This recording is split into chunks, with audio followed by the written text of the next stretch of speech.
Actor Vijaya இருந்தவரை CM Vijay சாரா பார்க்கணும்னு ஆசைப்பட்டோம், நடந்துடுச்சு. சிஎம்மா Vijay sir இந்த ஒரு விஷயத்த சொல்லக்கூடாதுதான், ஆனாலும் மக்கள் எல்லாரும் இந்த ஒரு வார்த்தையை எப்ப சொல்வாரு அப்படின்னு சொல்லிட்டு எல்லாரும் வெயிட் பண்ணிட்டு இருக்காங்க. அந்த வார்த்தை என்னன்னு பாக்குறதுக்கு முன்னாடி கருப்பு மூவில சூர்யாவுக்கு போட்ட இந்த ஒரு மாசான எடிட்ட விஜய் சாருக்கு எப்படி எடிட் பண்ணிருக்காங்கன்னு பாருங்க.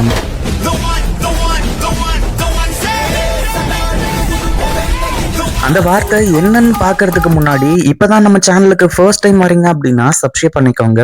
கோட் படத்துல சொன்ன இந்த ஒரு டைலாக சொல்ல மாட்டாருன்னா எல்லாரும் வெயிட் பண்ணிட்டு இருக்காங்க. நான் திரும்ப ஸ்குவாடுக்கு என்ன சார், வயசாயிடுச்சு, ஸ்குவாடு விட்டு போய் பல வருஷம் ஆச்சு, எப்படின்னு யோசிக்கிறீங்களா? எவ்வளவு வயசான என்னையா, லயன் இஸ் ஆல்வேஸ் லயன். காடு மாறலாம், ஆனா அதோட வேட்டையாடுற குணம் மாறவே மாறாது. I'm waiting.